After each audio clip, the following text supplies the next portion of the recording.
Hi, this is Johan Moje for the University of Akron. Today's lecture is about strategic management and how managers make strategic decisions in an international context. So, the first part of the lecture will be more generic as I will be introducing the concept of strategic management. Then the second part of the lecture will be dedicated to a case study, and then the third part of the lecture will be implementing strategic management in an international context. Let's start with the definition.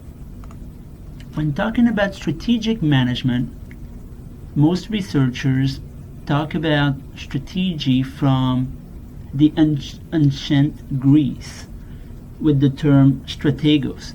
So the first people talking about strategy were analyzing it as a military standpoint. So from a military perspective, strategy was how could the army outsmart the opponent.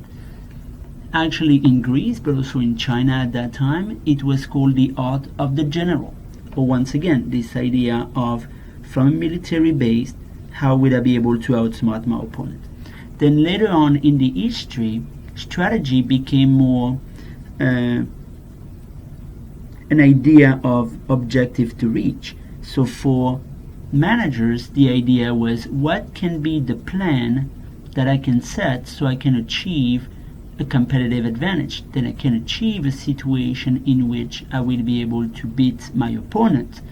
From a business point of view, that I will be able to beat my competitors. So now business strategy is defined as the plan to achieve and sustain competitive advantage. Once again, the idea behind is I am trying to set up a plan or different actions that will make me better than the competition. And the goal behind is not only to get that competitive advantage, but to get the profit associated to competitive advantage that will give value to my shareholders. Talking about competitive advantage, company think competitive advantage as higher profit comparing to competitors. The objective of the strategy is to be able to reach that situation, that specific stage in which the company will consistently, and this is important, will consistently generate higher profit than the competition. And this plan has to be set in a way that it will be complicated for competitors to imitate. So then companies will be able to keep that competitive advantage for a longer period of time. Like I said earlier, strategy is the plan that will lead to competitive advantage. However, that plan involves making 4 strategic decisions. 4 strategic choices has to be made right from the start. First of all is which market am I going to compete in? Second is what is the unique value that I will offer to my potential customers? Third is what do I have to offer? What are my resources and capabilities? What are the internal factors that I can optimize so I can be better than my competitors? Fourth strategic choice is the way to sustain that advantage. In other words, how will I be able to prevent imitation? How will I be able to prevent my competitors to come and compete with me and even beat me in the long run? So in the next few slides, I will be discussing these 4 ideas in more detail. First idea is that idea of the market. Which market should I compete in? And most of the time, and especially in our days with the internet and the idea that the world is flat and we can actually sell our products to any person around the world, we have the tendency to think that there is no geographic limit in our market. However, we realize that we have some limitation as companies. we have to take into consideration how expensive it could be in terms of logistics to send the product, to deliver that product to someone on the other side of the world. We can also think about the law. Is it legal to send every type of product in every single country? Or do we have some specific regulation that can have an impact? So for all these reasons and for additional ones, companies have a tendency to analyze a market based on a geographic area. So we try to limit or to set a boundary to analyze our market on a geographic area. Then from a product standpoint, we also have to understand in which market we will be competing. In other words, who will be our competitors? Let's take an example. We are a company making jeans, and so we will be competing with other companies making jeans. So that's what we call the principal market. We will be competing with companies making the same product to satisfy the same need for our customers.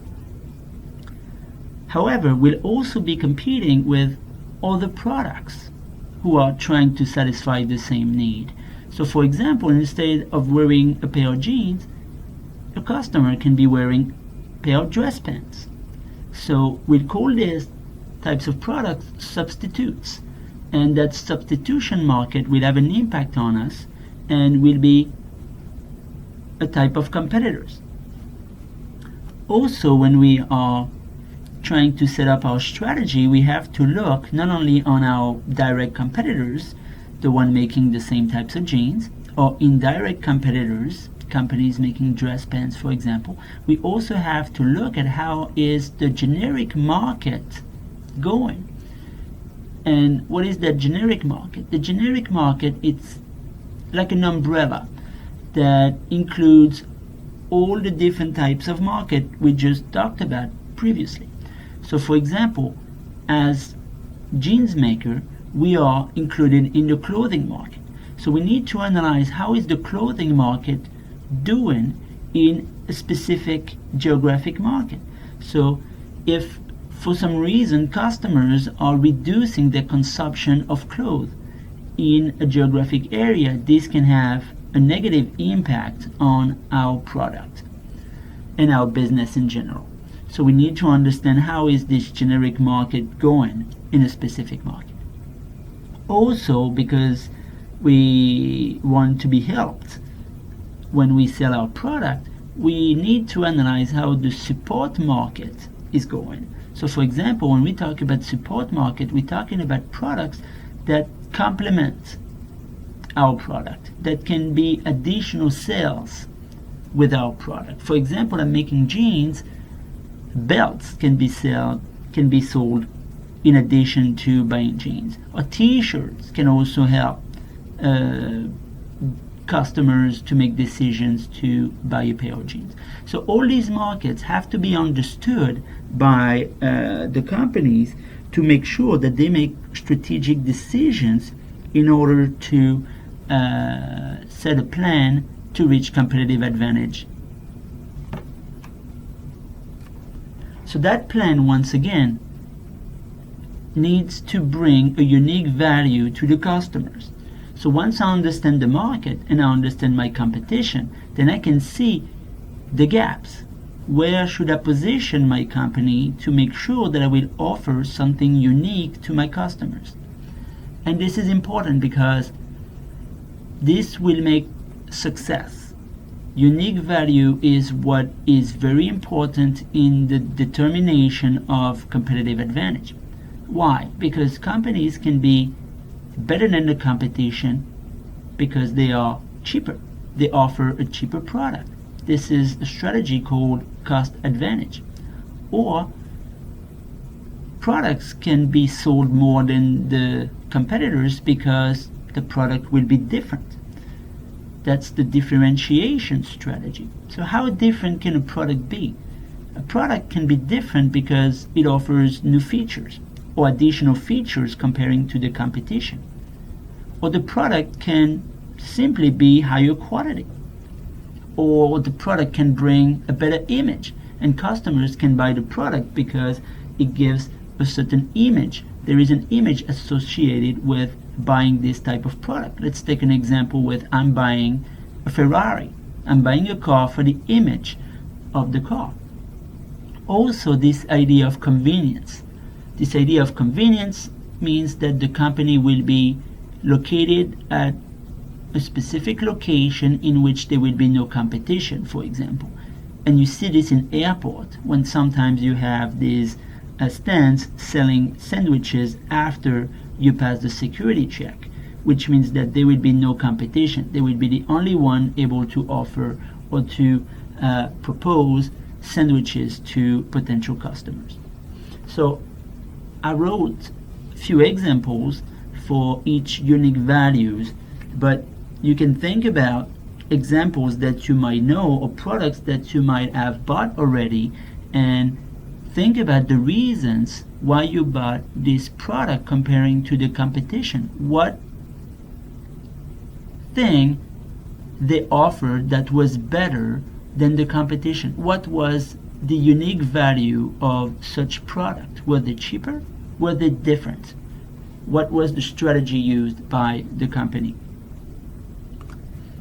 Also, in the plan, when we try to set a plan, we need to understand what are the resources and the capabilities of the company. This means, do I have the internal assets? Do I have the processes to be able to make the product that will offer an unique value to the customer? So when talking about resources, we're talking about the assets accumulated over time.